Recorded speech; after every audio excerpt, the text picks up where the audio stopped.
Welcome to my YouTube channel.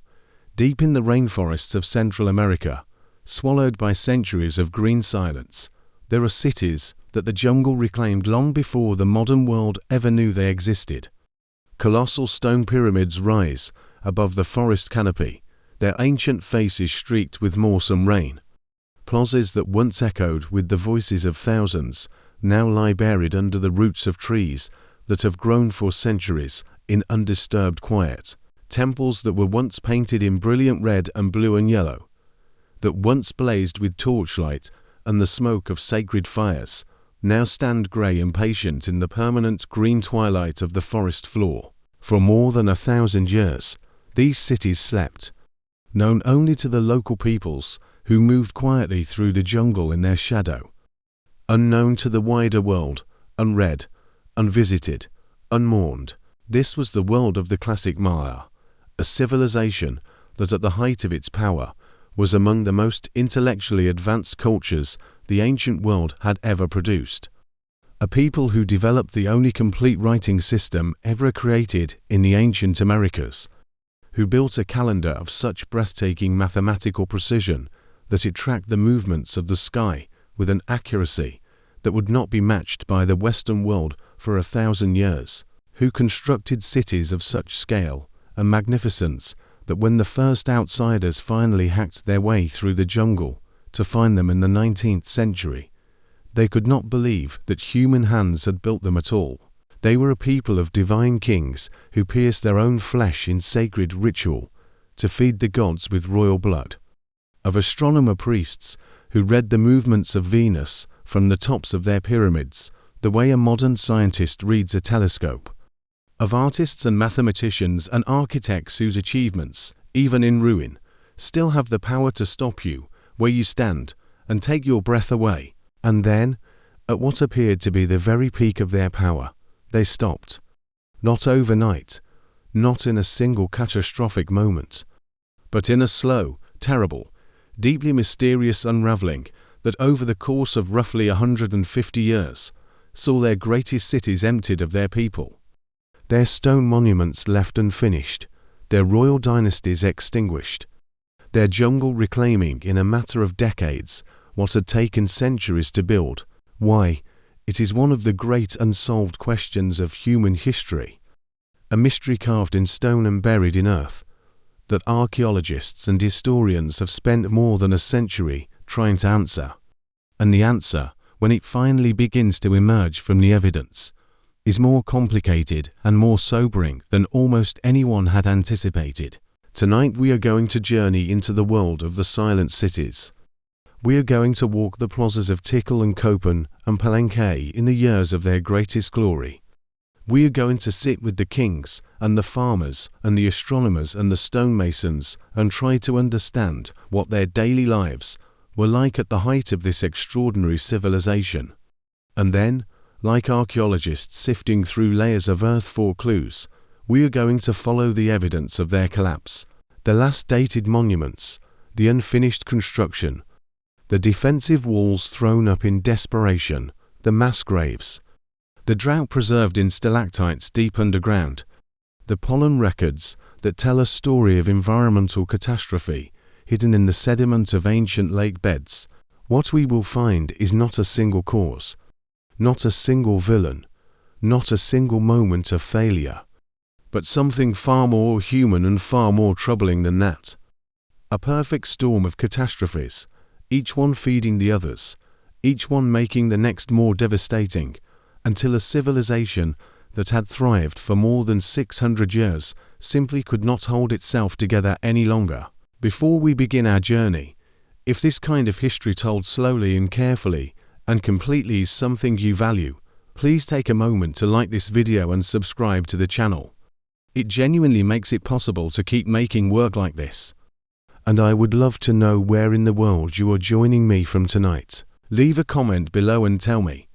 There is something remarkable about knowing that people in 100 different countries are sitting together in the dark, watching the same story unfold.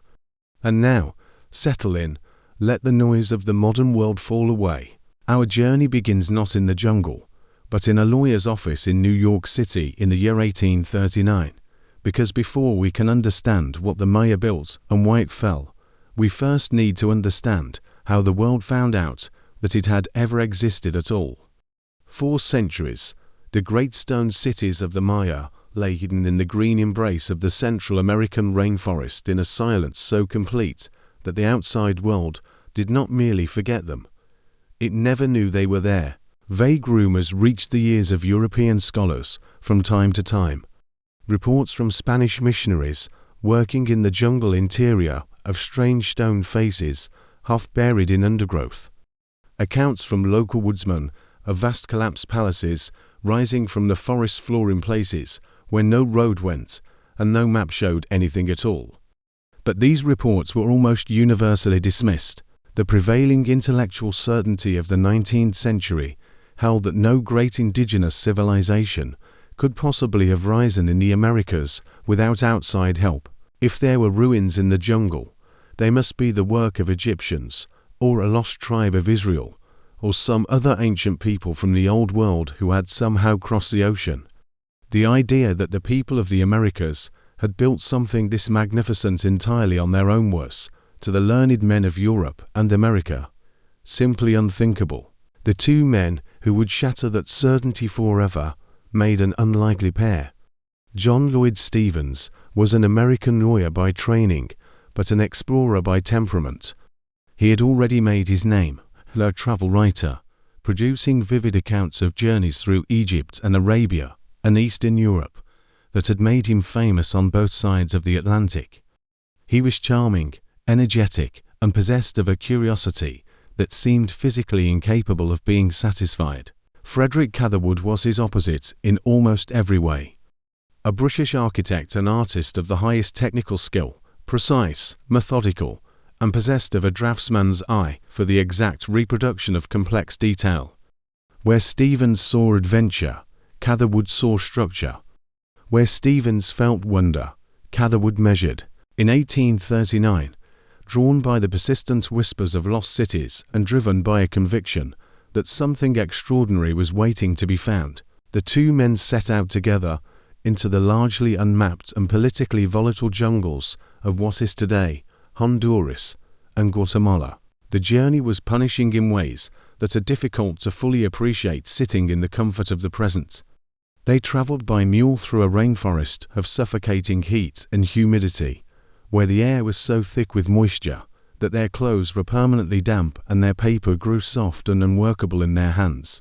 They were attacked constantly by insects. The trails turned to rivers of mud in the torrential afternoon rains that fell with a violence that felt almost personal. And surrounding all of this physical misery was the very real political danger of a country in the middle of a chaotic and brutal civil war, where heavily armed generals with uncertain loyalties controlled the roads and regarded foreign travelers with deep suspicion. But they pressed on, following a local guide through forest that grew denser and darker with every mile, until one day their machetes broke through the last wall of undergrowth and they stumbled into a clearing. What Stevens saw in that clearing that morning changed the course of history. Rising from the jungle floor around him were stone monuments of extraordinary beauty, tall carved steely, their entire surfaces covered from base to crown in the intricate portraits of regal, otherworldly figures and in dense geometric symbols that repeated and interlocked with a complexity that made the eye swim. Fallen altars lay half buried in the undergrowth. Crumbling stairways led up to temple platforms whose upper chambers had collapsed inward, but whose carved doorways still stood, perfectly proportioned, framing rectangles of green jungle sky. Catherwood, who had studied the monuments of Egypt and Greece and the great ruins of the Middle East, stood in silence for a long moment, looking at what was in front of him. Then he said that the art before him was as sophisticated as anything the ancient world had produced. That whoever had made these carvings had understood not merely how to cut stone, but how to make stone speak. It was Stevens who grasped the deeper significance. These were not the work of Egyptians, not the remnant of any old world people who had crossed the ocean. This was something that had grown entirely from the soil of this continent, something entirely new to the Western world, and something of almost incomprehensible importance. So convinced was he of its historical significance that he formally purchased the entire site from the local landowner who happened to own the ground it stood on. The price was $50, the site was Copen, and for $50, John Lloyd Stephens had bought one of the most important archaeological discoveries in human history. While Stephens documented the site in his journals, Catherwood went to work with an instrument called a camera lucida, a device that projected the image of whatever it was pointed at onto a sheet of paper, allowing him to trace its outlines with mechanical accuracy. In the sweltering heat, with his hands swollen and stiffened from insect bites, Catherwood spent days at each monument, working with a slow and patient precision that bordered on the obsessive. The resulting drawings were not romantic interpretations or artistic impressions. They were exact, architectural, as faithful to their subjects as a photograph. They were the first true visual record of the Maya world that the outside world had ever seen. The journey continued. At Palenque in Mexico, they found an elegant multi-storied palace emerging from the jungle mist, its delicate stucco relief still readable on the walls of rooms that had not been entered in centuries. At Tikal in Guatemala, they stood at the base of pyramids, so tall that their upper temples broke through the forest canopy and looked out over an unbroken sea of green that stretched to every horizon. At site after site, the same astonishing pattern repeated itself. Magnificent buildings, complex carvings. Everywhere the evidence of a culture of extraordinary sophistication, abandoned, reclaimed by the forest, and utterly silent. When Stephens published his account of the journey, illustrated with Catherwood's extraordinary drawings, it became an immediate and sensational success. It proved beyond any reasonable argument that a great civilization had risen and flourished and fallen in the Americas long before Columbus ever crossed the Atlantic. The silent cities were real, the world knew they existed, but a profound and haunting mystery had been opened along with them. Who were these people? What had they built? And where had they gone? The classic Maya flourished for roughly 650 years, from approximately 50 AD to 900 AD, across a territory that today encompasses southern Mexico, Guatemala, Belize, and parts of Honduras and El Salvador. It is crucial to understand from the beginning that they were not a single unified empire ruled from one great capital. The Maya world was something altogether different and in many ways more interesting than that. It was a constellation of independent city-states, each one controlling its own surrounding territory, each one ruled by its own royal dynasty, each one building its own temples and commissioning its own stone monuments, and conducting its own diplomatic and military relationships with its neighbors. Cities like Tikal and Calakmul and Palenque and Copen were rivals in the way that Athens and Sparta and Corinth were rivals. They traded with each other and fought with each other and formed alliances with each other and occasionally destroyed each other in ways that shifted the balance of power across the entire region for generations. The foundation on which this entire civilization rested, the substance that fed its cities and funded its temples and sustained its royal courts, was a single plant. Maize. The Maya were, in the most literal and profound sense possible, the people of the corn. Maize was not merely their primary food source. It was the axis around which their entire spiritual and cultural life revolved. Their creation myths told them that the first human beings had been fashioned by the gods from maize dough. Their religious calendar was structured around the planting and harvest cycles of their fields. Their kings performed the most sacred rituals of their reign at the precise moments when the maize needed rain.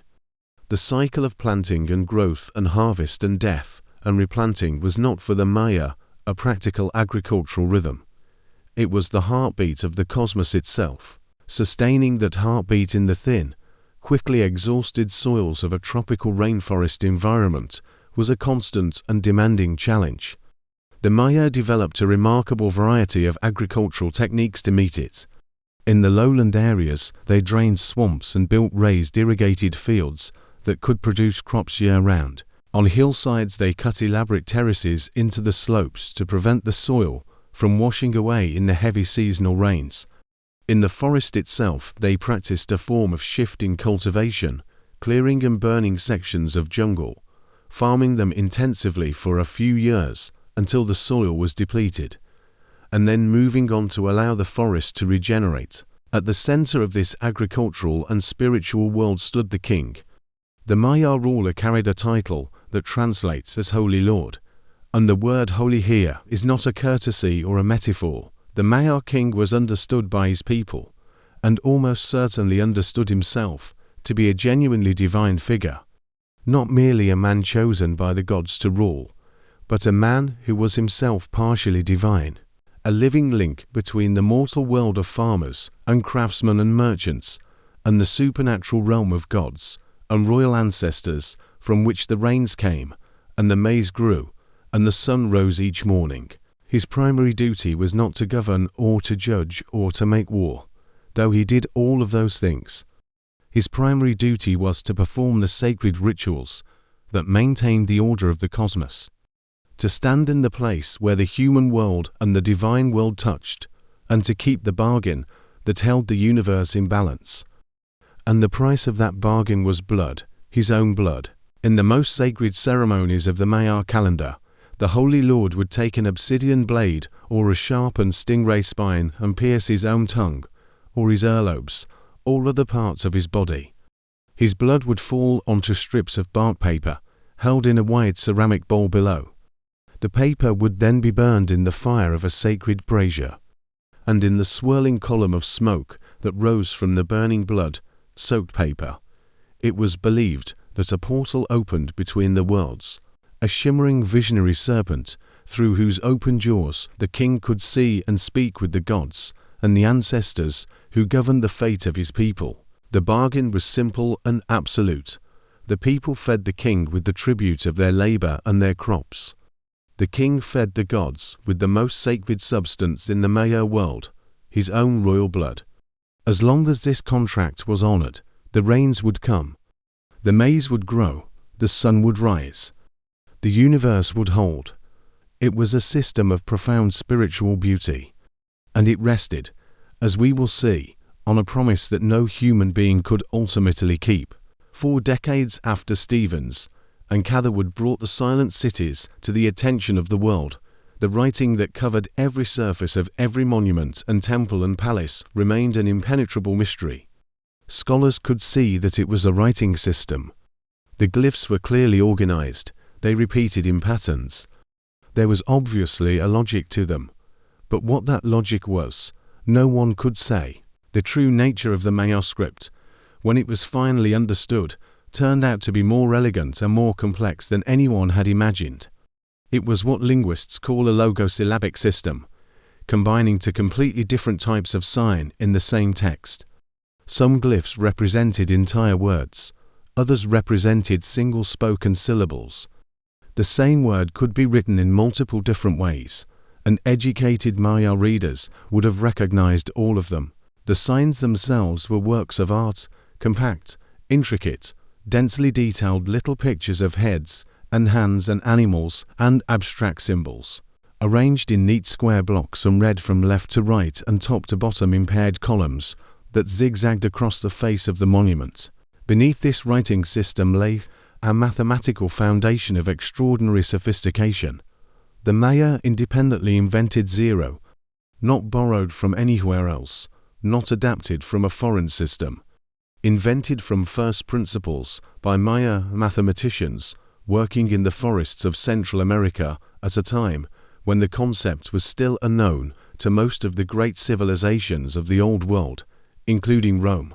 Their number system was based on 20 rather than 10. A single dot represented 1. A horizontal bar represented 5.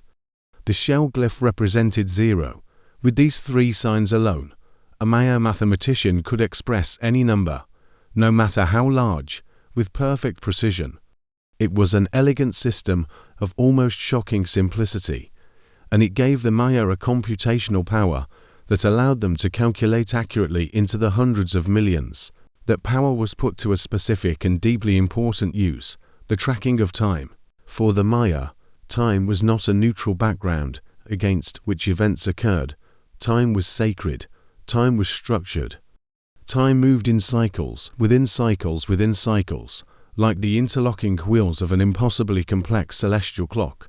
And understanding those cycles, reading them correctly, and aligning human activity with their rhythms was the most important intellectual and spiritual task that the civilization undertook. They had not one calendar, but several, working simultaneously and interlocking with each other in ways that produced cycles of extraordinary length and complexity.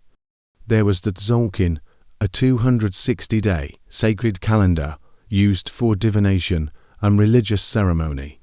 Running parallel to this was the Hob, a 365-day solar calendar that tracked the agricultural seasons.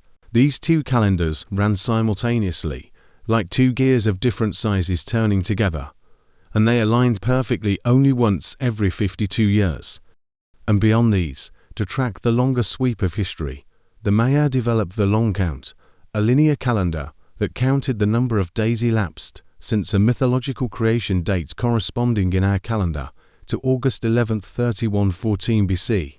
It was this long count, carved onto their stone monuments, alongside the names and deeds of their kings, that gave modern archaeologists the key to unlocking Maya history. Because with it, we can date events in the Maya world to the exact day on which they occurred, with an accuracy unparalleled in the archaeology of any other ancient culture. From observatories built atop their pyramids, Maya astronomer priests tracked the movements of the sun, the moon, Venus, Mars, and other celestial bodies with an accuracy that required centuries of patient systematic observation. They could predict solar and lunar eclipses with a reliability that modern calculations have confirmed was genuine. The Maya cosmos was not a place of chaos and randomness. It was a vast, intricate, intelligible machine, governed by the turning of sacred time, written in the language of the stars. At the height of the Classic period, around the middle of the 8th century AD, the southern Maya lowlands must have presented a spectacle of almost overwhelming human achievement. The great city of Tikal, what is now northern Guatemala, covered an area of roughly 60 square kilometers of continuous urban settlement. At its center, 5 enormous temple pyramids rose above the forest canopy, their steep stairways climbing to small roof sanctuaries at their crowns.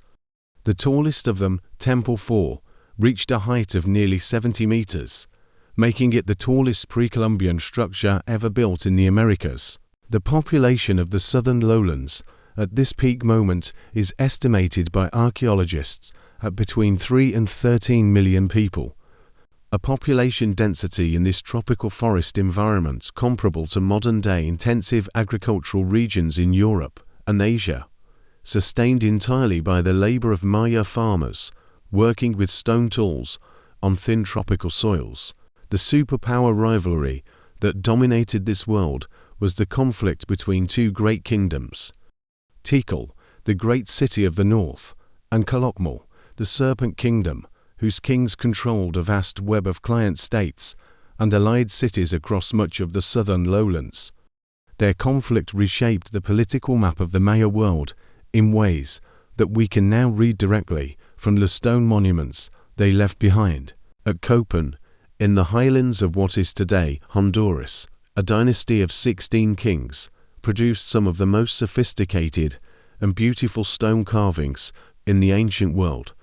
The city's hieroglyphic stairway, a monumental stone staircase whose risers are covered in more than 2,000 individual hieroglyphic signs recording the history of the royal dynasty, is the longest Maya text ever found. From where the people of the southern lowlands stood in the year 750 AD, there was no visible reason why any of this should ever end, but it was about to. The first sign that something was going profoundly wrong in the world of the classic Maya is not written in words. It is written in their absence. For centuries, the kings of the southern lowlands had marked the passage of time and the events of their reigns with the erection of tall stone monuments called stelae. Because of the precision of the long count, we can date each of these monuments to the exact day on which it was raised. And because of this, we can trace, with a chilling clarity, the moment at which the public voice of Maya civilization began to fall silent. At Palenque, the last dated monument was erected in 799 AD at Copan, in 822 AD at the Great Serpent Kingdom of Calakmul, in 810 AD at Tikal. The last monument is dated to 869 AD, and then nothing. One by one, across the southern lowlands, the cities stopped speaking in stone. The tradition that had defined their civilization for 6 centuries, the public assertion of divine royal authority carved into imperishable rock, simply stopped. What the archaeologists found when they looked inside the silent cities made the picture grimmer still. Across the southern lowlands, excavations have revealed the same haunting pattern. Massive building projects begun in the final decades of the 8th and early 9th century that were never completed. Temples whose stairways were only half built. Palaces whose new wings were abandoned mid-construction. The stones still lying in the courtyards where the masons had dropped them. Causeways that ended suddenly in the middle of nowhere, as if the laborers who were building them had simply put down their tools one afternoon and walked away and never came back. It is a ghostly thing to stand in one of these places and look at the unfinished stonework. To see, in the clean fresh cut of an abandoned stone block, the evidence of people at work, and then, in the sudden absence of any further stone, the evidence of something stopping them. At some of these sites, the final evidence of the ruling elite is not abandoned construction, but something more desperate.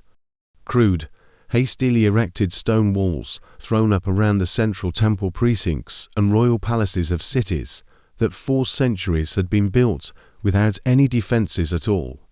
The open, confident civic architecture of the classic period had been replaced, in these final years, by something that looked very much like barricades.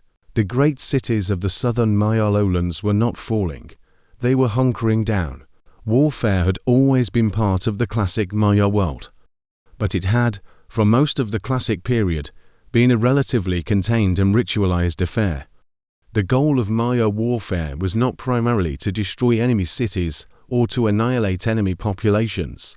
It was to capture, to take alive the king of a rival city and bring him back to be publicly humiliated and ultimately sacrificed in ceremonies that demonstrated the divine superiority of the victorious king.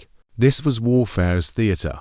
Brutal theatre, certainly, but theatre that left the basic social and agricultural infrastructure of the loser largely intact.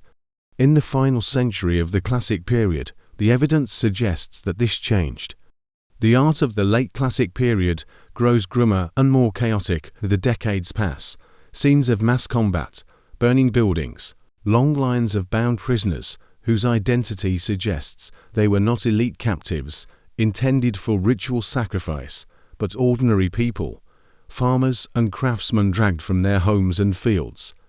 A shift in the nature of warfare from ritual capture to something more like genuine destruction that would have had cascading consequences. Farmers driven from their fields, trade routes made too dangerous to use. And at the center of it all, kings losing battle after battle and being seen to fail at the most fundamental of their divine duties. The second catastrophe was drought, and we know this not from the Maya texts, which are largely silent on the subject of environmental conditions, but from the earth itself.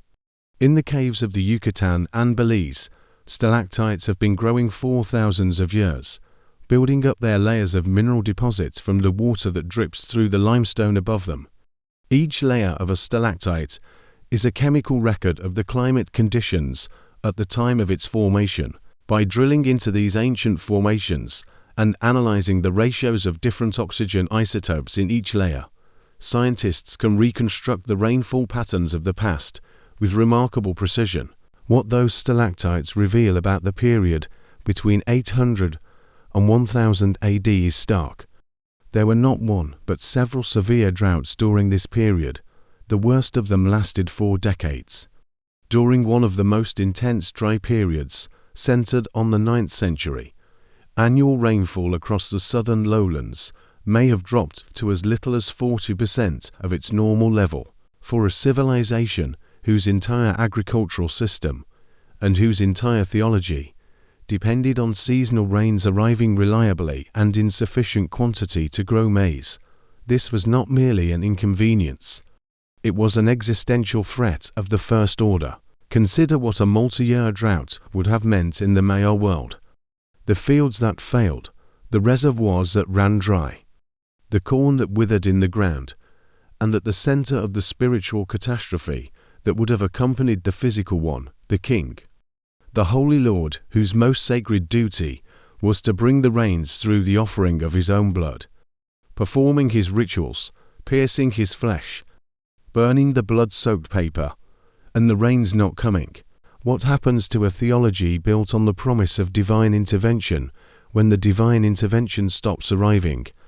What happens to the bargain between the king and his people when the king's side of the bargain visibly and repeatedly fails?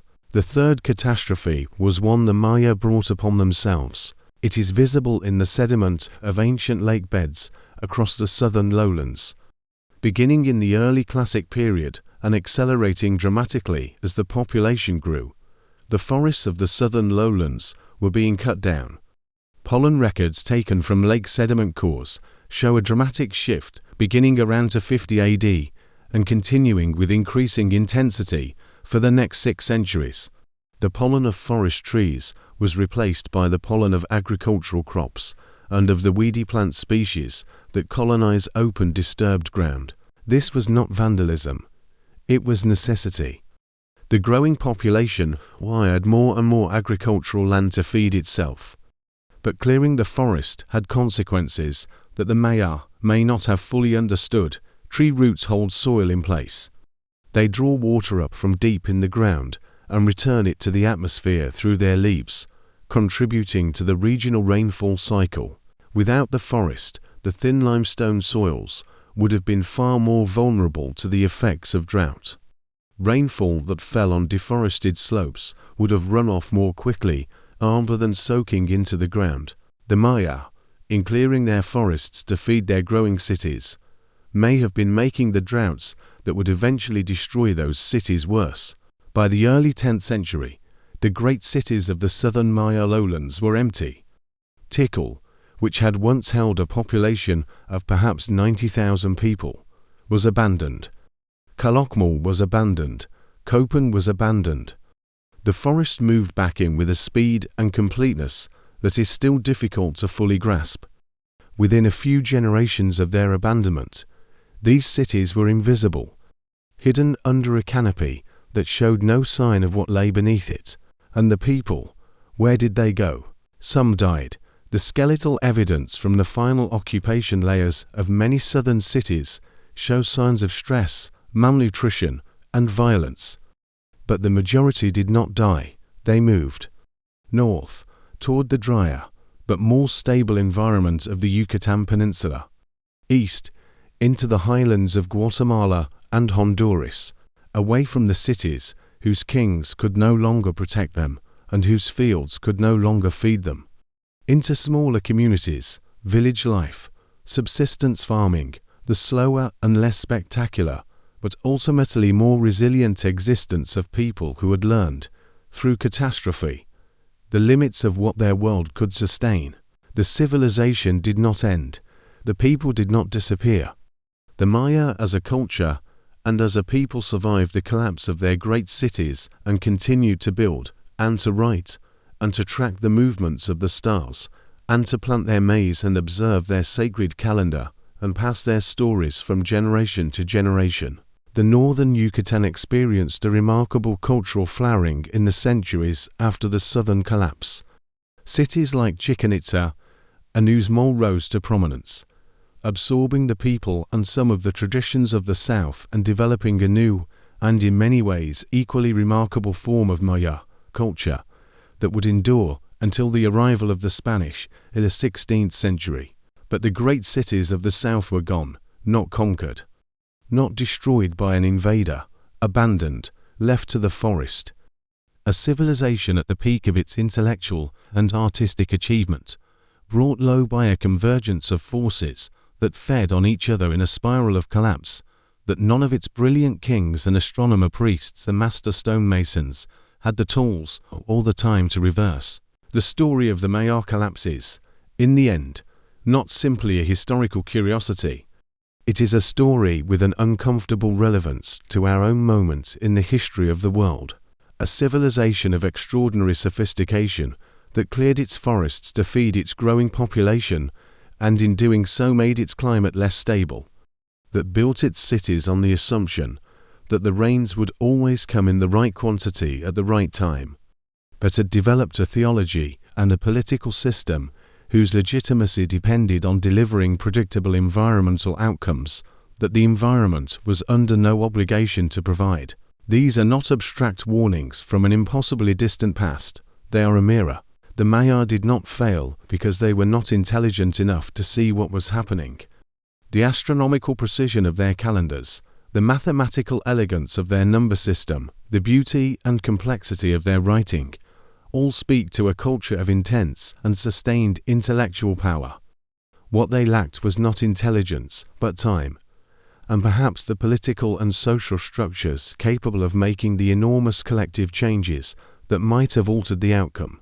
They were human, brilliantly, astonishingly, heartbreakingly human, and in the end, that was the most important thing about them. If you have journeyed this far into the story of the silent cities, I am genuinely grateful for your time and your attention.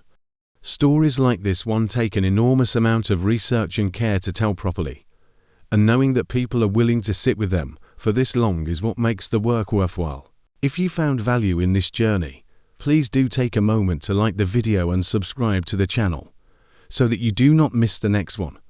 The silent cities still stand in the jungle, still patient, still keeping their secrets, still waiting for the next person willing to hack their way through the undergrowth and stand in the clearing and look up. Go carefully, and I will see you next time.